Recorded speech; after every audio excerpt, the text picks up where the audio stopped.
যদি কেউ uric acid control করতে চায় তাহলে তাকে কিভাবে তার ডায়েটটাকে সাজাতে হবে? বা ইউরিক অ্যাসিড অ্যাকচুয়ালি ইউরিক অ্যাসিডের অনেক খাবার রেস্ট্রিকশন থাকে, যেমন গ্লুটেন জাতীয় খাবারগুলো, প্রোটিনটা একটু কম থাকবে, এই ধরনের খাবার, কিছু সিডসের রেস্ট্রিকশন থাকে।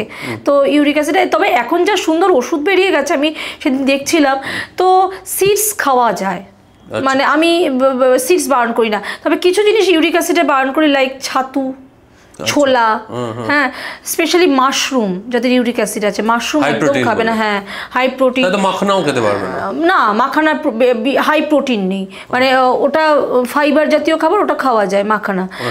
ওটস খাওয়া যায়, ফাইবার আছে, কিন্তু তোমাকে প্রোটিনটাকে কন্ট্রোল করে দিতে হবে। প্রোটিনের মধ্যে সি ফুডটাকে কম করবে, সি ফুড, রেড মিট, ঠিক আছে।